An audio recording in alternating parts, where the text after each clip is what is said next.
नमस्कार, capital TV Bihar देख रहे हैं आप। मैं हूं आपके साथ समीक्षा तिवारी। बिहार की राजनीति एक बार फिर गर्म हो चुकी है। मुख्यमंत्री नीतीश कुमार पटना से दिल्ली पहुंच चुके हैं और उनके साथ ही जेडीयू के कार्यकारी अध्यक्ष संजय झा भी मौजूद हैं। संजय झा के बयान ने सियासी हलचल को और तेज कर दिया है। क्या वाकई खरमास के बाद नीतीश कुमार मुख्यमंत्री पद से इस्तीफा देने वाले हैं? अगर ऐसा होता है तो बिहार की सत्ता का समीकरण कैसे बदलेगा? इधर डिप्टी सीएम सम्राट चौधरी और विजय सिन्हा भी दिल्ली के लिए रवाना हो गए हैं, जिससे कि अटकलों का बाजार और ज्यादा गर्म हो गया है। वहीं पटना में बीजेपी दफ्तर के बाहर सम्राट चौधरी का पोस्टर फाड़े जाने का एक वीडियो सामने आया है। क्या ये अंदरूनी कला का संकेत है या सिर्फ एक सामान्य घटना है? दूसरी ओर रोहिणी आचार्य ने एक बार फिर से नीतीश कुमार पर तंज कसकर माहौल को और ज्यादा सियासी बना दिया है। क्या बिहार में बड़ा राजनीतिक बदलाव होने वाला है? क्या नए चेहरे को मिल सकती है कमान? क्या है पूरी खबर? ये सब हम आपको बताएंगे आज अपनी स्पेशल स्टोरी में। पटना में पोस्टर वॉर, क्या बीजेपी में सब ठीक नहीं? बिहार की राजनीति इस समय काफी गर्म हो चुकी है और हर दिन नए घटनाक्रम सामने आ रहे हैं। पटना में बीजेपी दफ्तर के पास लगे सम्राट चौधरी के पोस्टर को फाड़े जाने की घटना ने सियासी माहौल को और ज्यादा गर्म कर दिया है। इस मामले में बीजेपी और आरजेडी दोनों ही तरफ से अलग अलग दावे किए जा रहे हैं, जिससे सियासत में आरोप प्रत्यारोप का दौर तेज हो गया है। बीजेपी के प्रवक्ता दानिश इकबाल ने साफ तौर पर कहा है कि इस पोस्टर से पार्टी का कोई लेना देना नहीं है। उनके मुताबिक ना तो बीजेपी के लिए कार्यकर्ता ने ये पोस्टर लगाए हैं और ना ही उन्हें इस बात की कोई जानकारी है कि इसमें क्या लिखा हुआ था। उन्होंने ये भी कहा है कि उन्हें नहीं पता कि पोस्टर किसने लगाया और किसने फाड़ा है। उनके बयान से ये साफ करने की कोशिश की गई है कि बीजेपी इस पूरे मामले से दूरी बनाए रखना चाहती है और इसे एक सामान्य घटना के तौर पर ही दिखा रही है। वहीं दूसरी तरफ आरजेडी ने इस मामले को लेकर बीजेपी पर सीधा सीधा हमला बोल दिया है। आरजेडी के प्रवक्ता एजाज अहमद ने दावा किया है कि ये पोस्टर बीजेपी ऑफिस के कर्मचारियों से ही फड़वाया गया है। उन्होंने कहा कि इस घटना ने बीजेपी के अंदर की कला को साफ कर दिया है और जो सबको नजर आने लग गया है। उनके मुताबिक पोस्टर का फाड़ा जाना इस बात का संकेत है कि पार्टी के अंदर पिछड़े वर्ग के नेतृत्व को लेकर असहमति है। उन्होंने ये भी आरोप लगाया कि बीजेपी ने सम्राट चौधरी को ये संदेश देने की कोशिश की है कि चाहे वो डिप्टी सीएम हो या फिर गृह मंत्री क्यों ना हो, लेकिन उनकी पिछड़ा वर्ग जो है, वो राजनीति जो है, वो पार्टी को पूरी तरह स्वीकार नहीं कर रही। इस बयान के बाद सियासी माहौल और भी ज्यादा गर्म हो गया है और अब ये मुद्दा सिर्फ एक पोस्टर तक सीमित नहीं रहा, बल्कि इसे सामाजिक और राजनीतिक नजरिए से भी देखा जाने लगा है। इधर मुख्यमंत्री नीतीश कुमार के कार्यक्रम को लेकर भी कई अहम जानकारियां सामने आई हैं।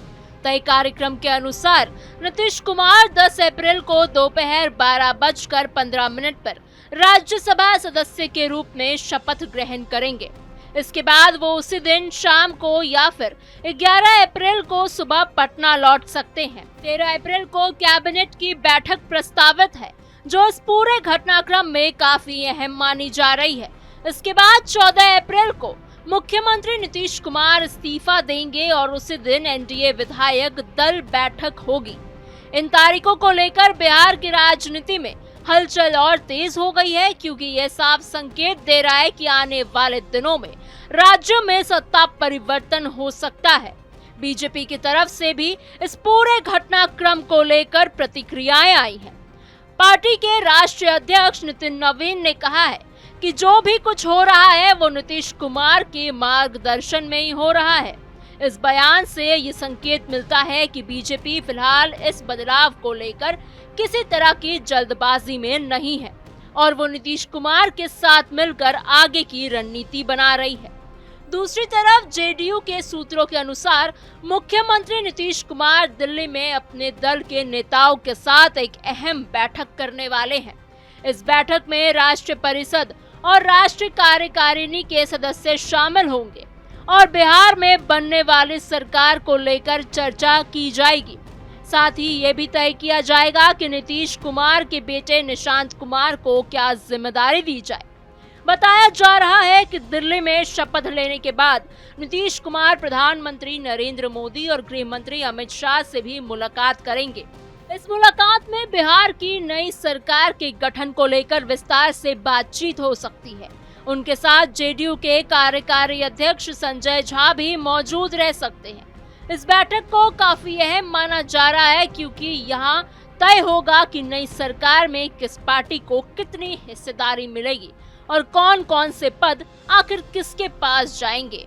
जेडीयू पहली बार डिप्टी सीएम पद पर, मंत्रिमंडल में नए चेहरे तय। सूत्रों की माने तो इस बार जेडीयू को भी बड़ी भूमिका मिल सकती है। ऐसा कहा जा रहा है कि पहली बार जेडीयू को उप मुख्यमंत्री पद मिल सकता है। जी हां, और पार्टी के 2 नेता डिप्टी सीएम बनाए जा सकते हैं। इसके अलावा बिहार विधानसभा का स्पीकर पद भी जेडीयू के खाते में जा सकता है।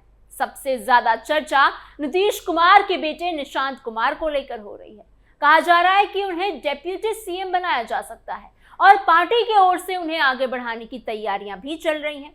हालांकि निशांत कुमार अभी तक राजनीति में नए हैं, इसलिए उनके साथ एक अनुभवी नेता को भी डिप्टी सीएम बनाया जा सकता है, जो कि पार्टी और सरकार दोनों को ही संतुलित तरीके से संभाल सके।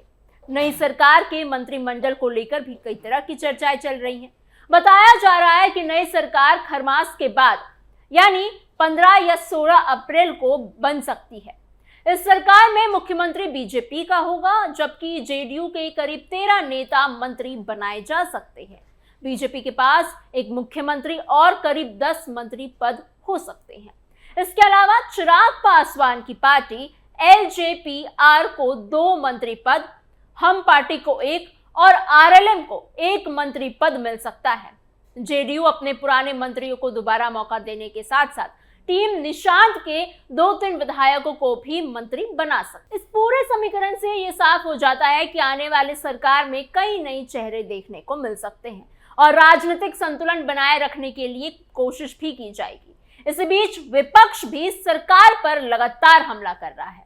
नेता प्रतिपक्ष तेजस्वी यादव ने सरकार पर निशाना साधते हुए कहा है कि सरकार सिर्फ सत्ता बनाने में लगी हुई है, जबकि बिहार का सिस्टम पूरी तरह से चौपट हो चुका है। उन्होंने कहा कि अस्पतालों में मरीजों का सही इलाज नहीं हो रहा, दवाइयां नहीं मिल रही हैं और मरीज स्ट्रेचर पर ही पड़े रहते हैं। उन्होंने ये भी कहा कि पहले 5 साल में एक बार सरकार बनती थी, लेकिन अब तो कुछ ही दिनों में सरकार बदल जाती है, जिससे प्रशासनिक व्यवस्था पर भी काफी असर पड़ रहा है। तेजस्वी यादव ने शिक्षा व्यवस्था पर भी सवाल उठाए और कहा कि यहाँ किसी को सैलरी नहीं मिल रही है, यहाँ तक कि उन्हें खुद भी सैलरी नहीं मिल रही है।